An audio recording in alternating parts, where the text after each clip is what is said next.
करेंगे।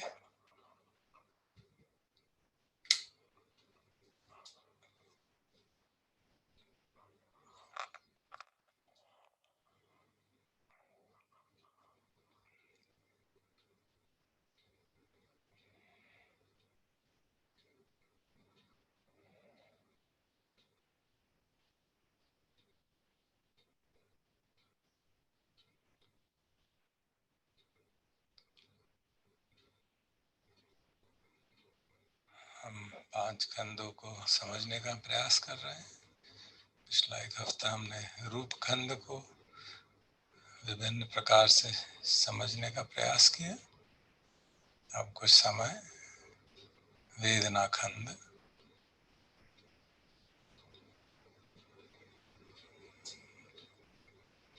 उसको समझने का, उसको डीपली पेनिट्रेट करने का प्रयास करेंगे। पहले थोड़ा चित्त शांत कर लेते हैं, फिर थोड़ी चर्चा करेंगे, थोड़ा उसको फिर ध्यान करेंगे उसी हिसाब से।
अब मैं हमने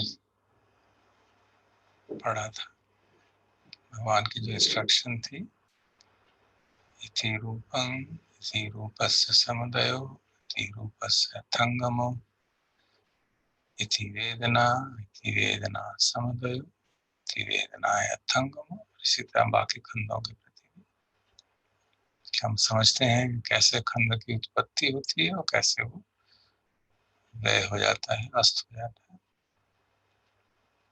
तो उत्पत्ति दो स्टेज की, एक तो बिल्कुल जन्म जाति और दूसरा प्रतिक्षण जो होता रहता है। वो प्रतिच्ඡा समुत्पाद के सिद्धांत से समझ आता है, कई बार कैसे चर्चा कर चुके हैं।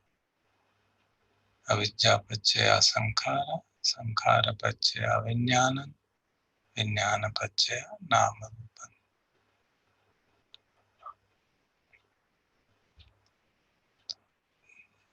तो पिछले जन्म की मृत्यु के समय जैसा संस्कार जागा उसके अनुसार उसी से कंडीशन होके इस जन्म का पहला विज्ञान जागा और उस विज्ञान के अनुरूप नाम रूप उस तरह का शरीर उस तरह का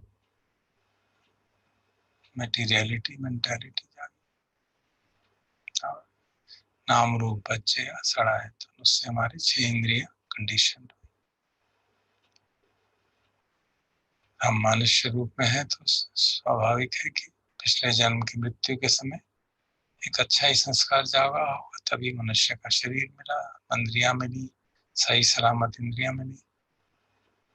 अगर पाश्विक संस्कार जागेगा, पशु का संस्कार जागेगा कोई मृत्यु के क्षण पे, तो विज्ञान भी उसी तरह का होगा और नाम रूप भी ऐसा ही होगा, शरीर भी वैसा ही होगा और वैसी इंद्रियां होंगी और उसी हिसाब से आगे षडायतन पच्चया फस्स पच्चया वेदना। तो जो इंद्रियां हैं 6 इंद्रियां उनमें से किसी के ऊपर भी स्पर्श होता है तो वेदना जागती है, तो ये उसका ओरिजिन है। और अगर इसका निरोध हो जाए, षडायतन निरोधा फस्स निरोध वेदना निरोध, अगर वो उत्पन्न ही ना हो तो इंद्रियों उत्पन्न ना हो तो स्पर्श नहीं होगा, स्पर्श नहीं होगा तो वेदना नहीं होगी। तो निरोध शब्द की व्याख्या थोड़ी कॉम्प्लेक्स,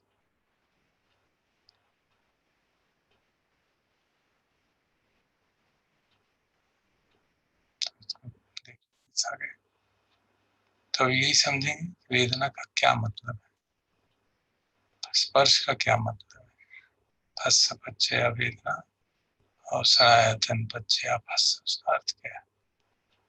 तो कई सूत्रों में भगवान समझाते हैं, तो जो पूरा मेंटालिटी जो जिसे नाम कहते हैं, हालांकि वो भी एग्जैक्ट डेफिनेशन नहीं है,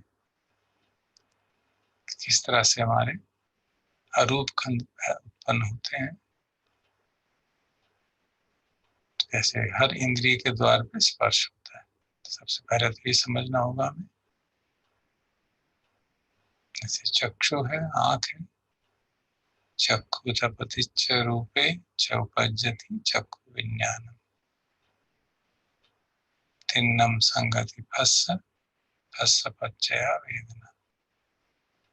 तो चक्षु और रूप, उनके आप इंटरेक्शन से चक्षु विज्ञान जागता है। तो आंख है, ठीक आंख होनी चाहिए, रूप होना चाहिए, और भी कंडीशंस हैं जो इसमें डिटेल में नहीं आई, लेकिन हम सामान्यतः भी समझ सकते हैं कि रोशनी होनी चाहिए, हमारा इंटेंशन होना चाहिए, उस तरफ देखने का अटेंशन होना चाहिए, और हम जागे हुए हों तभी तो होगा, अगर सो रहे हैं तो नहीं होगा। हम कॉन्शियस हैं तो चक्षु विज्ञान जागेगा, तो ये विज्ञान की उत्पत्ति, क्योंकि आगे विज्ञान खंड भी आएगा तो उसको भी हम समझ रहे हैं। और तिन्नम संगति फस्स, तिन्नम कौन कौन तीन है, तीन मतलब 3 चक्षु है, रूप है और चक्षु विज्ञान है, इनकी संगति मतलब कोऑर्डिनेशन, संगीत हारमोनी, तो उन तीनों के कोऑर्डिनेशन को स्पर्श कहते हैं। तो इन तीनों से मिलकर स्पर्श हुआ, चक्षु विज्ञान भी है, चक्षु भी है और रूप भी है। चक्षु का जो विषय है उसे रूप कहा। तो इस तरह से रूप के आधार पे, रूप बाहर का रूप और चक्षु का भी एक रूप ही है, वो भी एक मटेरियलिटी है, उनके आधार पे, और क्योंकि हम अवेयर हैं, कॉन्शियस है, तो चक्षु विज्ञान जागा, कंडीशन विज्ञान है।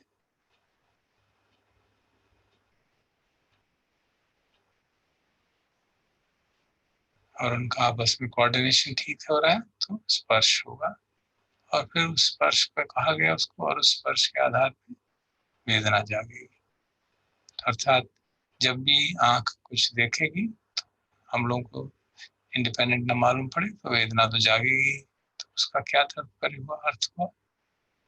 वेदना कैसी होती है? तो भगवान ने कहा हर जगह 3 प्रकार की वेदना बेसिकली समझी जा सकती है, फिर उसको और बांटा जा सकता है और बढ़ाया जा सकता है, बट बेसिकली 3 प्रकार की वेदना, सुखद वेदना, दुखद वेदना, असुखद अदुखद वेदना। तो चक्षु के सुखद वेदना का क्या मतलब हुआ कि हमें देखने में सुंदर लगा, एक फूल देखा तो सुंदर लगा, किसी प्राणी को देखा तो सुंदर लगा, तो अच्छा लगा, तो प्रिय वेदना, सुखद वेदना। बुरा लगा, हमने कूड़े का ढेर देखा, गंदगी देखी तो अच्छा नहीं लगा, तो दुखद वेदना। और ब्लाइंड ऑब्जेक्ट देख रहे हैं, आकाश देख रहे हैं, धरती देख रहे हैं, सुबह बैरन लैंड देख रहे हैं, रेगिस्तान देख रहे हैं, या सीधी दीवार देख रहे हैं, तो अच्छी लगती है ना बुरी लगती है, तो दुखद असुखद वेदना। तो इस प्रकार ये 3 तरह की वेदना चक्षु पे, और इसी तरह से हर शरीर इंद्रिय पे ऐसी जागेगी। कान में शब्द आएगा तो जो शब्द आया वो या तो प्रिय लगेगा या अप्रिय लगेगा या न्यूट्रल लगेगा। तो उस तरह इंद्रिय की वेदना कान पे। भोजन कर रहे हैं तो जीवा पे जब रस आता है, टेस्ट आता है, तो टेस्ट या तो प्रिय लगेगा या अप्रिय लगेगा। टेस्टी है खाना, क्या बिल्कुल स्वाद ही नहीं है खाने का, और बहुत ही गंदा स्वाद है, तो उस तरह से हम समझ सकते हैं। इसी तरह नाक में सुगंध आ रही है, दुर्गंध आ रही है, या कोई न सुगंध है न दुर्गंध है, सीधी शुद्ध हवा चल रही है, कोई गंध नहीं है। इसी तरह शरीर पे स्पर्श हुआ, प्रिय स्पर्श हुआ या प्रिय स्पर्श हुआ, तो प्रिय वेदना, सुखद वेदना या दुखद वेदना, या असुखद या दुखद वेदना। और इसी तरह मन में हम बैठे हैं, कोई विचार आया, बड़ा अच्छा लग रहा है, तो सुखद वेदना। बहुत भयानक विचार आया तो डर लग रहा है, तो दुखद वेदना। और न्यूट्रल है, ऐसे चले जा रहा है, कोई न सिर पैर है उसमें, तो अदुखद असुखद वेदना। तो इनको और क्वालिफाई करने के लिए कई जगह कहा गया चक्षु संस्पर्श वेदना, चक्षु पे जो स्पर्श हुआ उस तरह की वेदना। सोत संस्पर्श वेदना, कान पे जो स्पर्श हुआ उसकी वेदना। घान संस्पर्श वेदना, जो नाक है उस पे जो स्पर्श हुआ उसकी वेदना। जिह्वा संस्पर्श वेदना, जिह्वा पे स्पर्श हुआ उसकी वेदना। काया संस्पर्श वेदना, काया पे जो स्पर्श हुआ उसकी वेदना।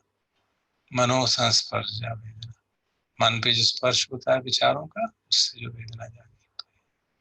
तो 3 तरह की वेदना हर इंद्रिय पे जागी, तो इसलिए कई बार कहते हैं 18 तरह की वेदनाएं।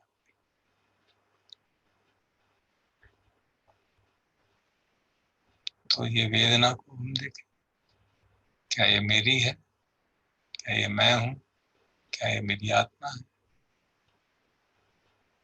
क्या ये नित्य है या अनित्य है। ये दुख देती है हमेशा या सुख देती है हमेशा।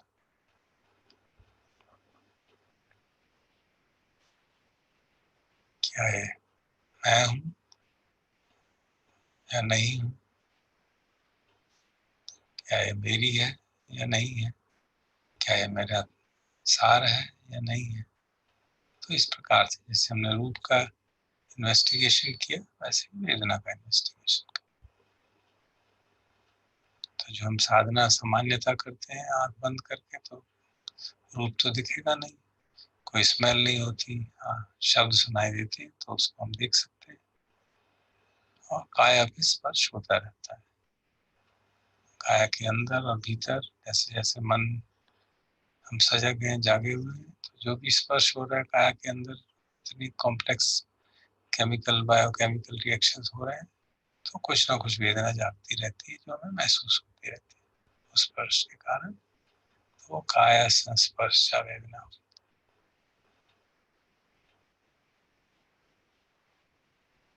तो काया संस्पर्श वेदना पे काम कर सकते हैं जब आंख बंद करके ध्यान कर रहे हैं, या आंख खोल के बैठ सकते हैं और देख सकते हैं रूप कैसा है, किसको देख के प्रिय लग रहा है, कोई अप्रिय लग रहा है, या कोई शब्द सुन सकते हैं, उससे आधार पे कर सकते हैं। और क्योंकि सामान्यतः वातावरण में थोड़ा कोई ना कोई आवाज तो बनी रहती है, उसके आधार पे सोच संस्पर्श या वेदना पे काम कर सकते हैं। और ध्यान करते करते कोई विचार आया तो सजग रहते हो, अच्छा लग रहा है कि बुरा लग रहा है, तो मनोसंस्पर्श या वेदना। या अगरबत्ती जला रहे हैं तो खान संस्पर्श या वेदना। तो इस प्रकार सामान्य जीवन में बहुत सुलभ हो जाता है, खासतौर पर जब भोजन कर रहे हैं तो हर तरह की वेदना का अनुभव हो सकता है। तो माइंडफुल ईटिंग जो है बहुत महत्वपूर्ण है वेदना को समझने में, वेदना के भिन्न रूप को जानने में, और देखने में कैसे वो उत्पन्न होती है, कैसे कंडीशन से उत्पन्न होती है। स्पर्श के वो बच्चे या वेदना तो कंडीशन है। आंख होनी चाहिए, रूप होना चाहिए, लाइट होनी चाहिए, कान होना चाहिए, शब्द होना चाहिए, मीडियम चाहिए। अगर बीच में मीडियम नहीं है तो आवाज नहीं आएगी। तो कंडीशंस हैं, इसलिए वो कंडीशन फिनोमेना है। और तो जो कंडीशन फिनोमेना है नित्य तो हो ही नहीं सकता, बदलता ही रहता है। और अपने अनुभव से भी हम जानते हैं वेदना तो प्रतिक्षण बदलती रहती है। तो थोड़ी देर शरीर के ऊपर देखते हैं, हालांकि मालूम है फिर भी एक बार वेदना को देखते हैं शरीर में। तो अभी तक जैसे रूप का हम देख रहे थे तो हमने ध्यान दिया संवेदना पे, सारे शरीर में क्या हलन चलन हो रही है, वाइब्रेशन है कि तनाव है कि भारीपन है, सिकुड़न है कि खुजली हो रही है, दर्द हो रहा है। तो शरीर के हमने रूप देखे और उनको समझने का प्रयास किया, कौन सा धातु जाग रही है। भारीपन है तो पृथ्वी धातु, हिलन चलन है तो वायु धातु, गीलापन है तो नापो धातु, गर्मी है सर्दी है तो तेजो धातु, अग्नि धातु। तो धातु के रूप में देखा हमने, शरीर की ओर ध्यान दिया। अब हम शरीर की ओर नहीं देंगे, शरीर में कैसा महसूस हो रहा है, वो प्रिय लग रहा है कि अप्रिय लग रहा है, उस ओर ध्यान देंगे तो वेदना अनुपश्ना होगी। तो करके देखते हैं और देखते हैं कि क्या ये वेदना एक जैसी बनी रहती है या बदलती रहती है। यदि पुराने साधक है तो हमें मालूम है, फिर भी एक बार फिर थोड़ी देर शरीर को, वेदना को जानते हुए, तो हम ऐसे भगवान पूछते हैं, भिक्षु वेदना नित्य है कि अनित्य? तो कहते हैं अनित्य। तो हम भी मान लें भगवान हमसे पूछ रहे हैं और हम जान के बताएंगे हाँ नित्य है क्या अनित्य।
क्या पाते हैं देखने में?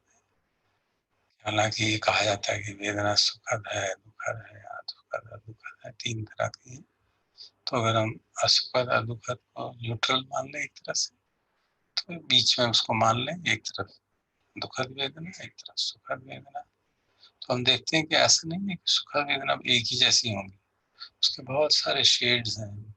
तो हल्का सा सुखद, बहुत सुखद, अधिक सुखद, एक्सटैटिक फीलिंग, इसी तरह दुखद, हल्की सी दुखद, थोड़ा ज्यादा, और दर्द और भयंकर दर्द, इस तरह से कितने शेड्स हैं उसके, लेकिन जनरल ट्रेंड कैरेक्टरिस्टिक ऐसी है।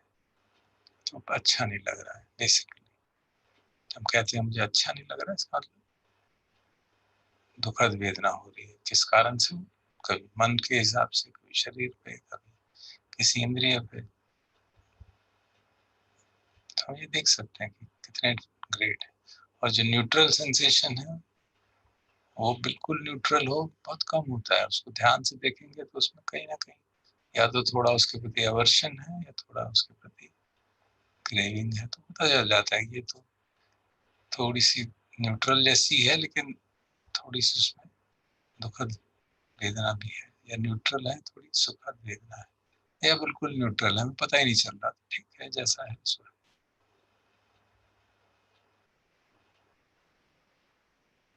तो हमको जानना है।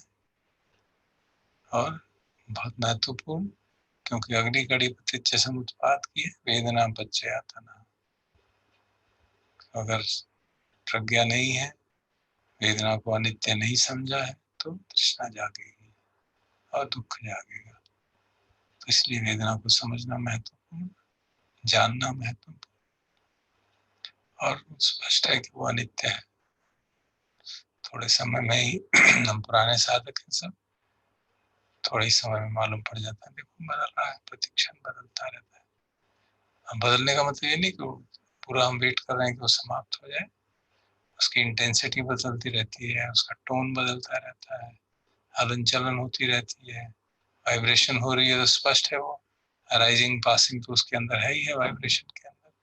कई बार इतनी तेज गति से होती है कि उसको अलग अलग नहीं देख पाते, लेकिन स्पष्ट है अनुभव में। तो हम एक एक शरीर के अंग में देख सकते हैं, या सारे शरीर को एक साथ देख सकते हैं। तो सारे शरीर को एक साथ देखते हैं तो स्पष्ट लगता है कि जो वेदना अनुभव हो रही है, जो फीलिंग है, वो बदल रही है। घुटने के एरिया में अब दुखद वेदना है, चेस्ट एरिया में न्यूट्रल हो रही है, और सिर के एरिया में हल्का हल्का प्लेजेंट फीलिंग हो रही है।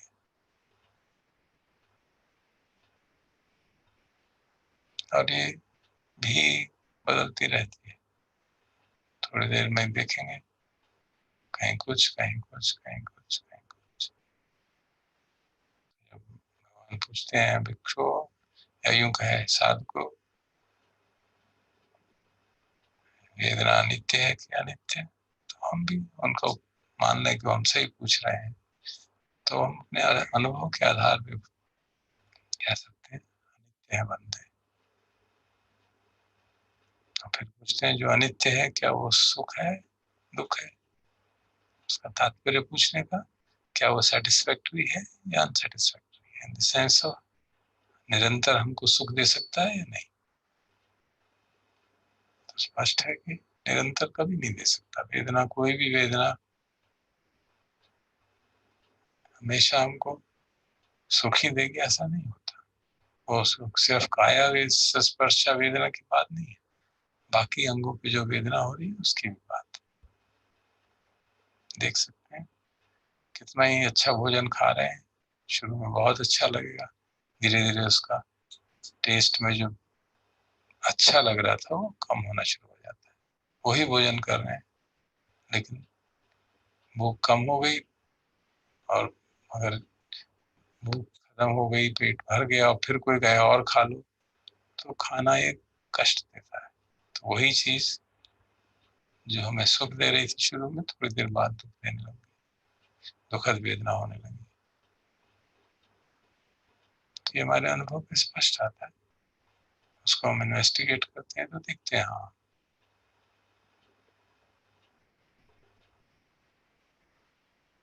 ये बात हर इंद्रिय के द्वार पे करनी आवश्यक है, क्योंकि काया के ऊपर काम करेंगे, काया के प्रति, काया वेदना के प्रति जो तृष्णा है उसको हम रोक सकते हैं, और जो बाकी वेदनाएं हैं वो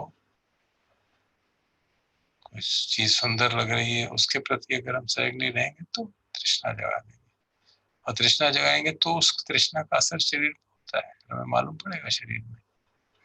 लेकिन वो तृष्णा बहुत हल्की है तो पता ही नहीं चलेगा, बहुत ज्यादा है, आपने सांप देख लिया, डर लग गया तो सारा शरीर कांपने लगता है, तो वो डर को देख के कांपने लगता है। सांप के देख के जो अप्रिय वेदना हुई उससे कांपेगा नहीं, उसका असर हल्का ही होता है। लेकिन तृष्णा जाग गई, ढाई जाग गया था तो बहुत स्ट्रॉन्ग इफेक्ट बॉडी पे होता है। फिर हम उसको देखते हैं तो जो तृष्णा को देख रहे हैं, तृष्णा के इफेक्ट को देख रहे हैं एक्चुअली।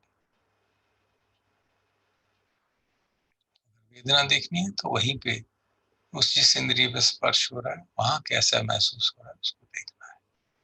तो इसलिए हर इंद्रिय के द्वार पे सजग रहने की आवश्यकता है। इसलिए देखा गया कि साधक जो सिर्फ कायानुपश्यना करते हैं, बाकी अंगों पे नहीं देखते, उनको दिक्कत होती है। आवाज आया, शब्द सुना, प्रिय लगा, बहुत अच्छा लग रहा है, और उसका शरीर पे असर नहीं हुआ क्योंकि शरीर में मान लीजिए कोई और वेदना का स्ट्रॉक, क्योंकि शरीर पे हर तरह की वेदना के प्रति अगर हमारी प्रतिक्रिया होती है वो जाकर शरीर पर असर करती है। हम एयर कंडीशन एनवायरनमेंट में बैठे हैं, बिल्कुल शरीर पे सुखद वेदना हो रही है क्योंकि बहुत टेम्परेचर बड़ा अच्छा लग रहा है, हल्का हल्का ठंडा ठंडा सा। तो उस सुखद वेदना में अगर हमने एक गंदी सी चीज देख ली कोई, तो उसका असर शरीर पे उतना ज्यादा नहीं होगा। अगर हम सजग हैं तो देख लिया, अच्छा नहीं लग रहा, लेकिन उस अच्छे लगने का शरीर पे नहीं असर हो पाएगा, मालूम ही नहीं पड़ेगा। किसी ने थोड़ा हल्का सा कोई हमारे को छेड़ दिया, हमको कुछ कह दिया, जो कड़वी सी बात थोड़ी सी कह दी, तो ठीक है, अच्छा नहीं लगा, फिर शरीर को पता ही नहीं चलेगा।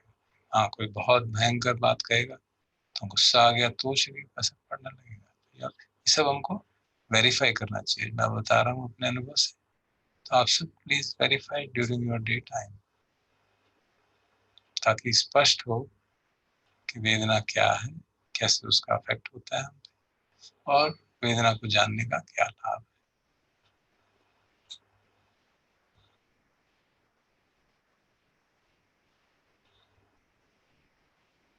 तो जो 18 प्रकार की वेदना ऐसे बनी, हर इंद्रिय पे 3 तरह की वेदना, 6 गुना 3 18 वेदना। फिर उनको भी अज्जत बहिदा किया तो 36 हो गई।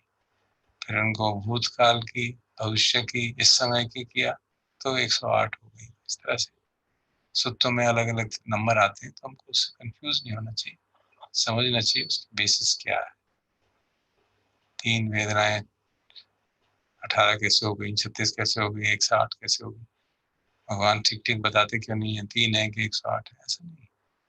भगवान कोई फिलोसोफर नहीं थे कि वो फिक्स कर देंगे, बताते हैं कि अनुभव को कैसे समझ रहे हैं हम, समझने के तरीके हैं।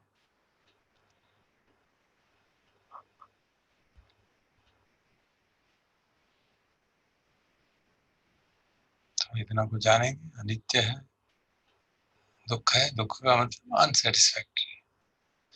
क्योंकि हिंदी में दुख शब्द का अर्थ होता है बहुत गहन दुख हो रहा है, तो कई बार भ्रम हो जाता है। दुख का मतलब क्या है, हम उससे छुटकारा चाहते हैं,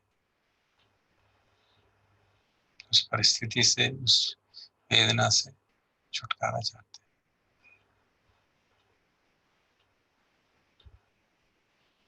और तीसरा अनात्म है।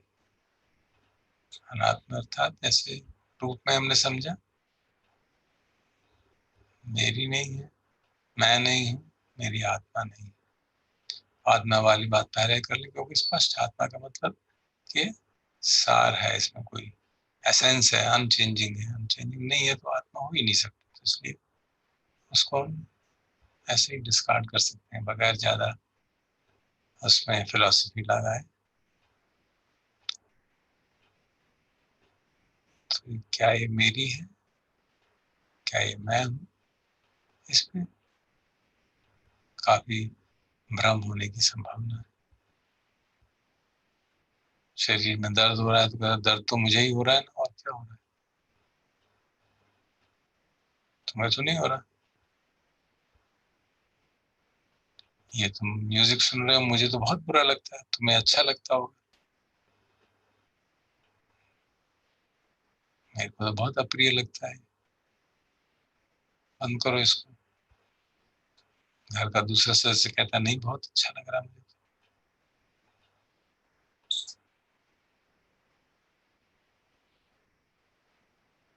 तो लगता है कि ये भेजना तो है ही, पर्सनल मेरी है, इसमें कहाँ डाउट है।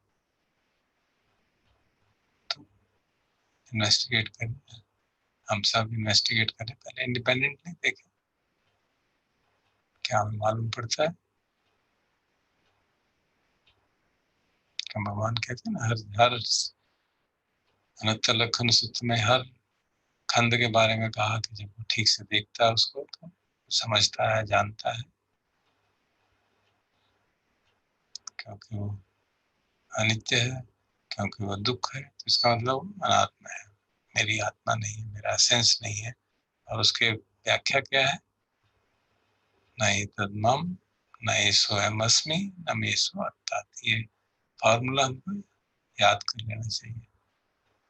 हर चीज के ऊपर, हर परिस्थिति पे, हर एक्सपीरियंस पे सत्य है। निर्वाण का अनुभव भी हो रहा है तो भी सत्य है।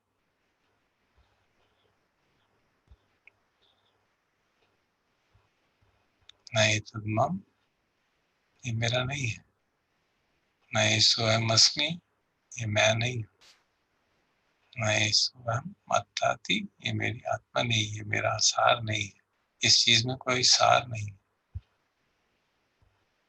तो वेदना में क्या सार है, क्या हम उसको पकड़ के रख सकते हैं, नाप सकते हैं, तोल सकते हैं। तो जो फेमस होता है खान फेन सूत्र, जिसकी चर्चा रूप में भी हमने कही थी, भगवान कहते हैं रूप को जो सिमिली देते हैं, लंप ऑफ फोम, झाग पानी में बह रही थी नदी में, अयोध्या के किनारे, सरयू के किनारे, उस समय शायद वहां नदी को गंगा कहते थे। तो सूत्र में ऐसा आता है, भगवान अयोध्या में गंगा के किनारे खड़े थे और उसमें से एक लंप ऑफ फोम जा रहा था। तो भिक्षुओं कहते हैं, भिक्षु देखो वो झाग का एक पिंड जा रहा है। तो ये हमारा शरीर जो है, जो रूप है, बिल्कुल ऐसे झाग के पिंड की जगह है, उसमें कोई सार थोड़ा है। आप पिंड को पकड़ के देखिए उसमें क्या सार है, तो एकदम पिछक जाएगा, खत्म हो जाएगा, कि उसमें वो सार नहीं है। इसी तरह से हमारा शरीर है, रूप है। और फिर वेदना का क्या सिमिली देते हैं, जैसे वर्षा में जमीन पे एक पॉन्ड है, उसमें पानी गिरती है, वर्षा जैसे ही वर्षा की बूंद गिरती है, एक बुलबुला उठता है और समाप्त हो जाता है। कहते हैं वो जो बुलबुला है वो वेदना। तो ये बहुत उपयुक्त सिमिली हमें दी गई, तो उसमें विचार करें, उसको देखें, बुलबुले की क्या हैसियत है, क्या उसमें सार है, और कितना उसको हम मैं और मेरी कह सकते हैं।